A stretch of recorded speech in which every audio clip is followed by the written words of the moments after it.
Doing, welcome to Dave's Garage. Today we're going to be changing a front struts, sway bar link pins on a 2007 Hyundai Santa Fe. Already got the vehicle up in the air here, and we're having some problems getting this rusted nut off of the sway bar link pin, so we're gonna get the Sawzall out and cut the son of a bitch off. Okay, we got that bad boy cut in half. It doesn't matter because we're gonna throw out the strut and the link pin here. We're replacing it with all new components. Already removed these main bolts here that secure the strut to the steering knuckle. Now we're gonna go up top and we're gonna take off these three strut tower mounting bolts right here. I've marked them so that we can get reasonably good alignment of the vehicle after we put her back together, drive it to the alignment shop.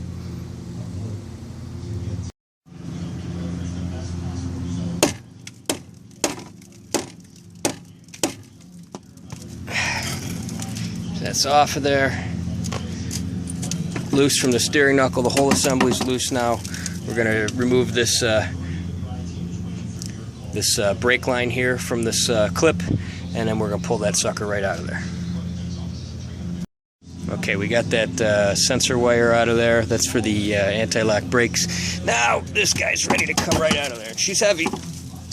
Yeah, heavy. Okay, there's the strut on the ground over there. We got her out of there. Gotta be careful when you do that not to break this sensor line here.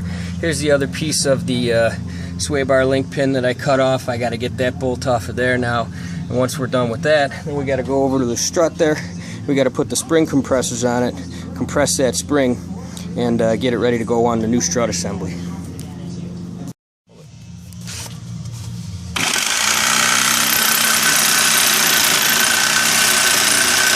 When you're doing this, these springs are under a lot of tension. Each one of these springs is holding up about 1,000 pounds on this vehicle. So you want to make sure you lubricate the threads on this rod well, because they're going to get hot when you're turning it. And you also want to make sure that these things are on here really well, because if they slip, you're in big trouble. Technically, there's supposed to be some safety clips that go on here to hold this in place, but the spring's too big for the clips that I have, so I'm going without it. We got that adequately compressed now. You can see there's a space here between the spring and the mount turns very easily now. So we're going to get a wrench on these wrench flats here. We're going to turn this big bolt off of here. And there we have it. We separated the nut here. The upper strut mount comes off, and it's broken up pretty good. You can tell these really needed to be replaced. And it didn't fly off of there at 1,000,000 miles an hour, so I didn't kill myself. That means I had the spring compressed far enough. You can tell when you're getting that nut to the end of its travel, if it's got a lot of tension on it, you don't have that spring compressed far enough, and you better watch out.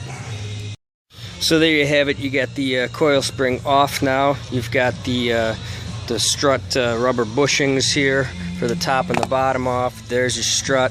Now here's the new parts right here. We're going to take them out of the box, and we're going to reload the coil spring, provided it's in good condition, not broken, not rusted too bad. This one's okay.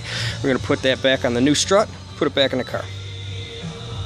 So there's the spring on the new strut assembly. It's really important when you do this to make sure that you seat the spring in the mount properly. If you don't have it oriented correctly, it's going to affect the ride height of the vehicle, and it's also not going to be safe, probably going to make noise, and it's just not the right way to do it. You got to make sure it's in there good. There we go. We got the spring on, properly oriented in the top and bottom mount, and we've got the strut mount on the top there, all torqued down, ready to go back on the vehicle. Okay, we got that guy back up in there, which is a tough job. If you're by yourself, it helps. Strut's really heavy, hard to line it up and get all three bolts through the holes at the same time. It helps if you got a helper, but I managed to do it myself. And we're gonna just pop this little dust cap back on here, and we're gonna tighten these bolts up. But I'm gonna leave them loose first until we come down here and get this back on the steering knuckle. You just gotta horse it around a little bit, get it to line up, and then pound the mounting bolts back through. Tighten her up, and put the link pin back on. We're good to go. Geez, we still got this mortar here too.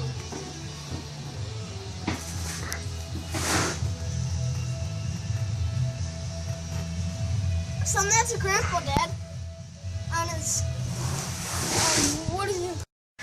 Here you have it. Here's the vehicle going for a test drive. This is the real test here. See if it works. See if the broad's happy. Thanks for watching Dave's Garage. Hope you enjoyed it.